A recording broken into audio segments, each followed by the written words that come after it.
আসসালামু আলাইকুম।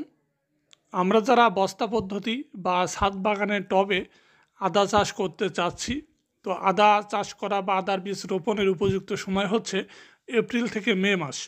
তো এই সময়টাতেই মূলত আদা বীজ রোপণ করতে হয়। তবে আমি এখন শীতকালে এবছর কিছু আদা বীজ রোপণ করেছি, বেশ কয়েকটি চারা বের হয়েছে। তো এখন যারা টবে আদা বীজ রোপণ করতে চাচ্ছেন তারাও কিন্তু রোপণ করতে পারেন। তবে যদিও এটা উপযুক্ত সময় না, তবে এখন প্রত্যেকটা ফসলই ১২ মাসকাল কিন্তু হচ্ছে। তো এর জন্য পরীক্ষামূলক আমি একটি হাফ ড্রামে ২ থেকে ৩ পিস আদা লাগিয়েছি। দেখা যাক আমার গাছে এমন কেমন আদা হয়। ইনশাল্লাহ পরবর্তীতে আপনাদের আমি দেখাবো এটা। এবং আদা গাছ রোপণের পর বিশেষ কোনো পরিচর্যার প্রয়োজন নেই, শুধু একটু ছায়াযুক্ত স্থানে রাখতে হবে এবং যদি সম্ভব হয় মাটিটা মাঝে মধ্যে নিড়ানি দেবেন। একটু মাটিটা ঝুরঝুরে হলে দেখা যায় আদাটা একটু ভালো হয়। এর পাশাপাশি সার ব্যবস্থাপনা আমি একবার সার দিয়েছি। তো এর জীবনদশায় ১ থেকে ২ বার সার দিলে আমার মনে হয় হয়ে যাবে। যদিও এর আগে আমি কখনো আদা চাষ করিনি।